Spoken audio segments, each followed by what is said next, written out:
স্বামী বিজ্ঞানানন্দজি বলিলেন, ঠাকুরের যে কি অদ্ভুত মোহিনী শক্তি ছিল তা বলে বোঝাবার নয়।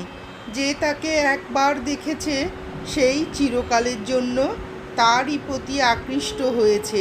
একদিন সন্ধ্যায় গিয়ে তার কাছে রাত্রি যাপনের কথা বলি, তিনি সানন্দে অনুমতি দেন। রাত্রে তার ওখানে খাওয়ার তেমন কোনো ব্যবস্থা ছিল না।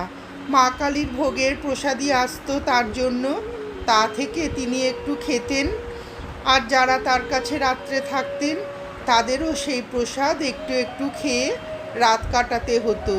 ঠাকুরের আহার ছিল খুবই সামান্য, দুই একখানি প্রসাদী লুচি, একটু পায়েস বা সামান্য একটা মিষ্টি খেতেন। আমি তো প্রসাদের বরাদ্দ দেখে মনে মনে খুব চড়ছি আর ভাবছি যে রাতটা উপোস করেই কাটাতে হবে। তখন আমি যুবক,